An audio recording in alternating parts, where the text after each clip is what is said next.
थांब, आधी मी आज जाऊन बघून येते दादा आहे की नाही. नाही कारण हे जे काही झालं ना ते जर त्याला कळलं तर एवढा चिडेल तो तुझ्यावर. त्यामुळे आज जाऊन बघून येते. तो जर नसेल तर तुला इशारा करते, मग ये तू. कळलं? जशी तुमची आज्ञा आत्यासाहेब. मोठा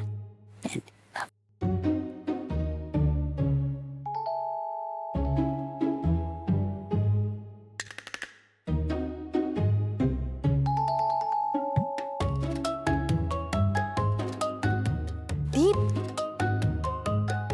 दीप ये लवकर.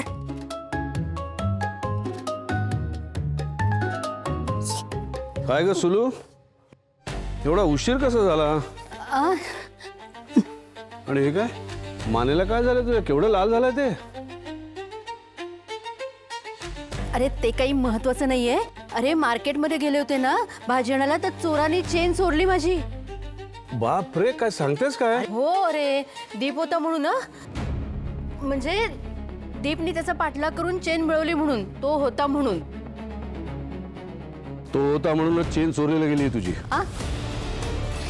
अपशकुनी माणसांना बरोबर घेऊन हिंडायची का हाऊस आहे तुला देव जाणे. घरात नोकर आहेत, आपला पांडू ड्रायव्हर आहे, त्याला घरी बसवा आणि गुंडांना घेऊन फिरा. मी तुला सांगतो, पांडू तुझ्याबरोबर असताना तुझ्या चेनला हात लावायची कोणाची हिंमत झाली नसती. पांडू हो, नाही नाही तसं नसणार.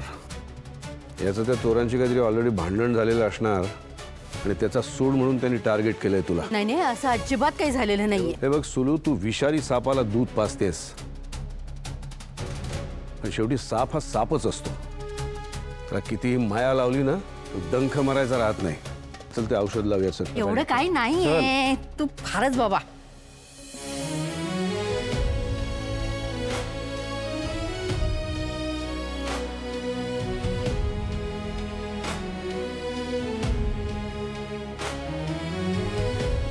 चल औषध लावूया. ठीक आहे. मी तुला काय वाटतं मी तुझं ऐकणार आहे? चल. हळू लागतंय ते. बोला. सुजय, अरे तू बोलणार आहेस ना का मीच सांगू?